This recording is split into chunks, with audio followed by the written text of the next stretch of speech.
Bonjour tout le monde, on se retrouve aujourd'hui avec une vidéo de mon processus pour faire mes nuanciers. Comme vous le voyez là, c'est les feutres OU. Bon, vous ne voyez pas vraiment mais je vous le dis. J'avais les petites planchettes de swatch dans chaque valisette à chaque fois que j'achetais un pack OU. Donc je les ai pris, je les ai faits et je les ai tous rassemblés et découpés. Là je suis en train de tout simplement les ranger par ordre de famille de couleurs. Je vous laisse regarder.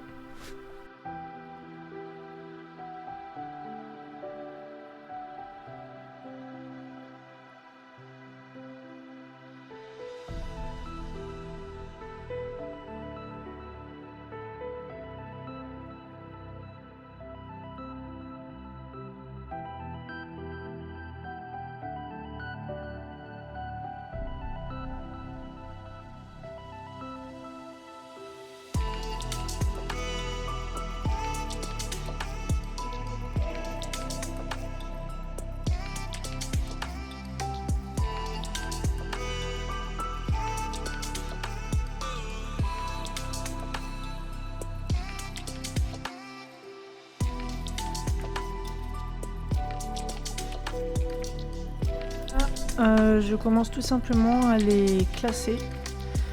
Donc vous allez me faire, vous allez voir que je vais faire des mouvements répétitifs.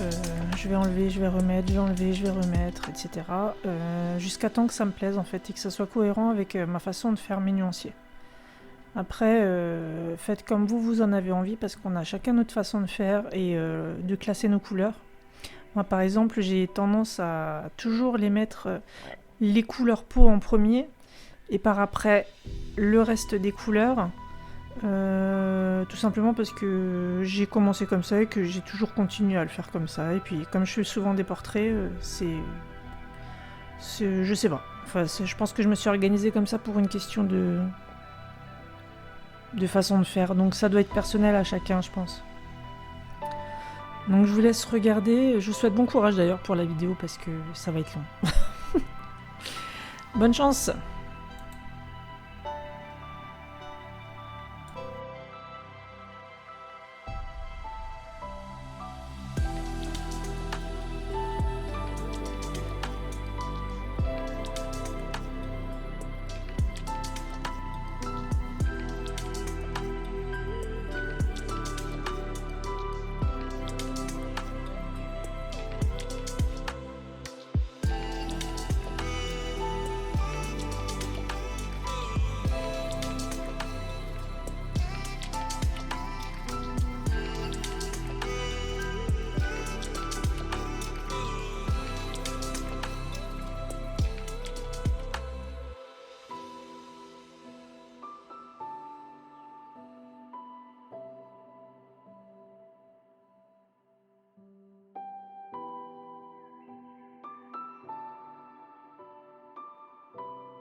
Alors, je vous prends en direct pour vous expliquer un petit peu le déroulement de ma façon de faire à moi.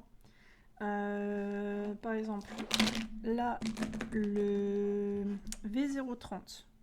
Donc, ce que je fais sur mes nuanciers, ceux-là comme les autres, que ce soit Prismacolor ou Colline ou autre. D'ailleurs, je cherche mon nuancier, il est là. Vous voyez, je marque toujours le numéro du crayon et le nom du crayon. Mais je ne le fais que sur les crayons qui sont vendables à l'unité. Pourquoi? Pour le réassort, on s'y retrouve mieux. C'est-à-dire que là, par exemple, pour les crayons de couleur, je les étiquette avec un ordre croissant des 0 à 120 pour les prismas. Tout simplement, ça c'est pour moi personnellement, pour le rangement et pour retrouver mes couleurs, c'est plus rapide. Ils sont rangés dans la trousse de 1 à 120, donc je sais où les ranger, ça va beaucoup plus vite et je sais où les chercher, ça va beaucoup plus vite aussi, vous gagnez du temps. Et j'ai mis le numéro du crayon. Là, j'ai pas mis le nom. Pourquoi? Parce que bon, ça s'efface déjà au fur et à mesure du temps sur le crayon, donc j'aurais pu mettre le nom. Mais comme je l'ai mis sur tout simplement le nuancier, par exemple là, le 1023 bleu nuage, je sais que le 1023 correspond au 1023, donc c'est le bleu nuage. Si jamais je dois le racheter, je sais lequel c'est, je peux m'y retrouver plus facilement. Je fais pareil pour les feutres à alcool, c'est-à-dire que là c'est le V030, le mauve. Donc ce que je fais, c'est que je viens revérifier que c'est bien le V030 que j'ai noté sur mon nuancier, V030. De tout ce que vous avez vu précédemment dans la vidéo au niveau de l'ordre dans lequel j'effectue mes nuanciers, par quoi je commence et les étapes qu'il y a une à une.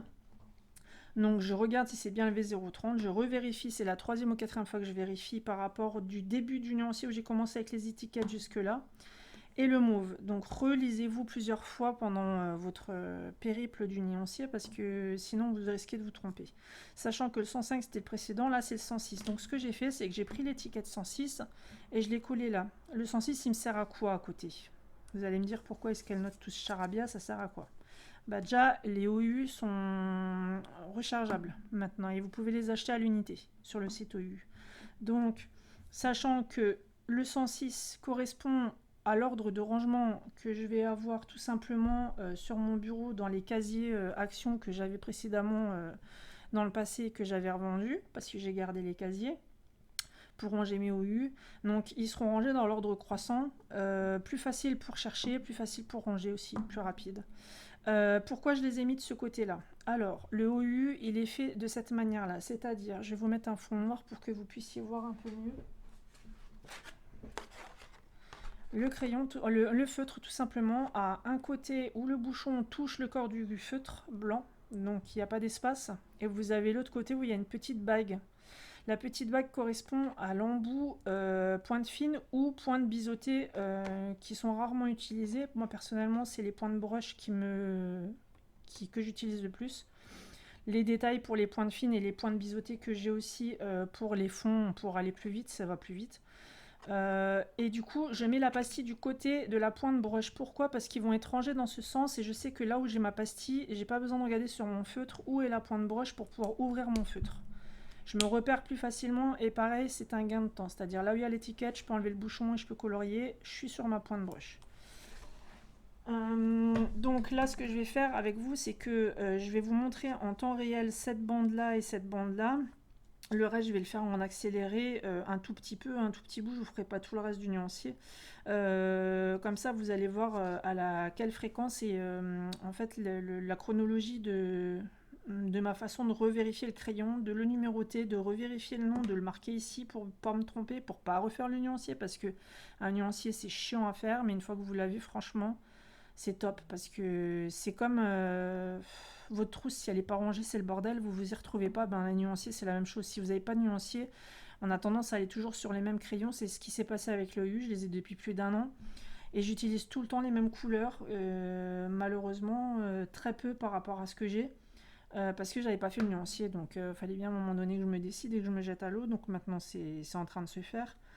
Et vous serez bien content quand vous aurez fini votre nuancier parce que du coup ben, vous pourrez tout utiliser sans avoir peur de vous tromper de couleur ou de faire des tests sur des feuilles de brouillon, ce qui fait que vous allez user votre feutre à chaque fois pour rien dans le vent comme les crayons de couleur. Les nuanciers sont là aussi pour ça, c'est pour ne pas tester sur une feuille de brouillon à chaque fois la couleur que vous prenez. Le nuancier vous montre la couleur. Par exemple là les collines c'est ce que pareil ça fait presque un an que je les avais pas fait, ben, ça vous permet d'avoir la couleur sur votre nuancier, vous n'avez pas besoin de le tester, vous pouvez faire votre combo et ça économise le crayon et ben, ça évite de gaspiller tout simplement. Donc je vous laisse avec ça et je vous laisse regarder du coup. Voilà donc je procède par ordre chronologique, je prends ma pastille. Non, en premier lieu, pardon, je prends mon feutre, je regarde le numéro du feutre, si c'est le bon, je note le numéro, le nom. Je vérifie une deuxième fois, là ce que vous me voyez faire, les chiffres de côté dans l'arc de cercle, c'est pour mon rangement dans mes casiers, tout simplement pour moi, pour m'y retrouver plus facilement. Et c'est justement les pastilles que je colle sur le bouchon, côté pointe broche, comme ça je les ai au visuel, juste en jetant un coup d'œil sur ma colonne, je sais où le chiffre se trouve. C'est plus rapide pour ranger et pour se servir.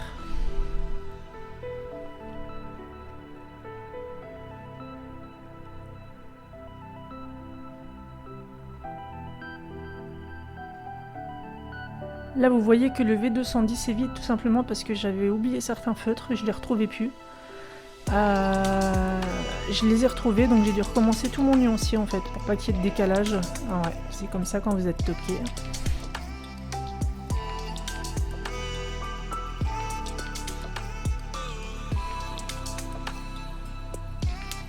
Je vais arriver à vous montrer le nuancier des collines. Je pensais que c'était important de vous les montrer aussi. Je vais vous les insérer dans la vidéo qui arrive là, d'ici peu.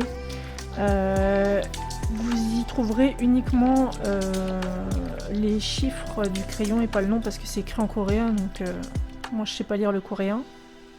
Je fais une petite parenthèse. Là je suis en train de faire des darks de cercle, des demi-lunes, pour avoir plusieurs degrés de saturation du papier avec les feutres à alcool, sachant qu'avec un seul feutre, vous pouvez avoir plusieurs nuances différentes et faire un seul même dégradé avec un seul feutre.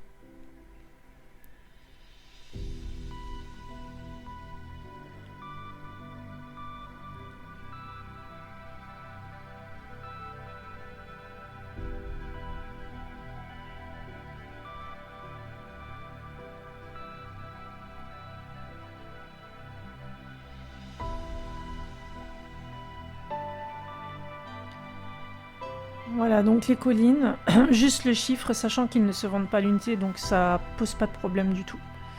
Voilà, je découpe et je plastifie par la suite.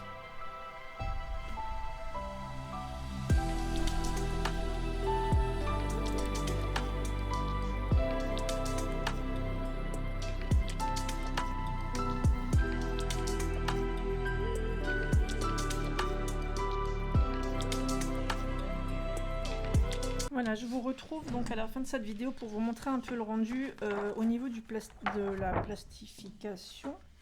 Vous vous retrouvez avec des choses un peu comme ça, voilà. Donc je les ai plastifiés, bien entendu je vais les couper au masticot. Je vais arrondir les angles avec mon petit ustensile que vous pouvez trouver sur Amazon ou Cultura ou dans les magasins de Beaux-Arts. Donc ça se termine comme ça. Ensuite je fais un petit trou et je rajoute l'anneau, tout simplement. Je vais vous montrer le visuel de la trousse. Donc dans les trousses ça va donner ça. Je vais vous montrer. Donc les trousses en fait sont tout simplement rangées comme ça. C'est-à-dire que j'ai étiqueté les numéros des crayons. Alors j'ai pris un petit bout de papier tout simplement avec de la colle chaude, un pistolet à colle chaude que j'ai collé. Ça tient très bien, je vous rassure. Ça n'a toujours pas bougé, pourtant j'utilise énormément la trousse. Vous voyez bien que les numéros sont numérotés au niveau du corps du crayon, au niveau du dessus, tout en haut.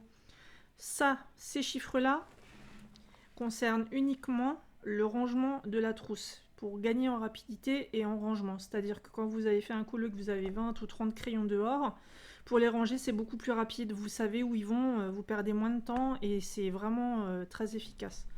En ce qui concerne les numéros que j'ai mis là-dessus, c'est tout simplement par rapport au nuancier, c'est-à-dire que maintenant, si je veux le 1024, je sais que c'est dans les bleus, 1024, je le cherche, moi je sais qu'il est là parce que je les connais par cœur, 1024, il est là, voilà. On va chercher un vert, ma couleur pas préférée. Le 120, on va chercher, bim, on le trouve direct. En fait, visuellement, vous allez retrouver le crayon plus facilement. Et du coup, ça concorde avec le nuancier. Tout ce qui est en haut, c'est pour le rangement, la rapidité de la trousse, du rangement de la trousse, et c'est tout. Hein. Vous avez rien. Et puis vous avez toutes les gammes qui sont comme ça. Là, j'ai les Brutfunner macarons. Tous mes crayons sont rangés comme ça. Hein. Il n'y a pas une trousse qui n'est pas rangée de cette façon.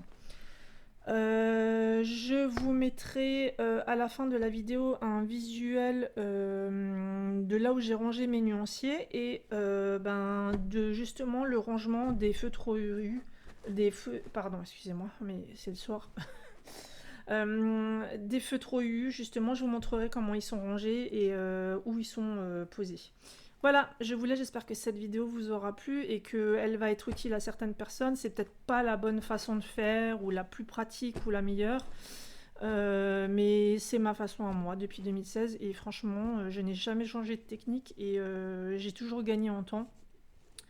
Et puis j'espère que ça servira à des personnes qui n'ont aucune idée de comment faire leur rangement de trousses, etc. Donc voilà.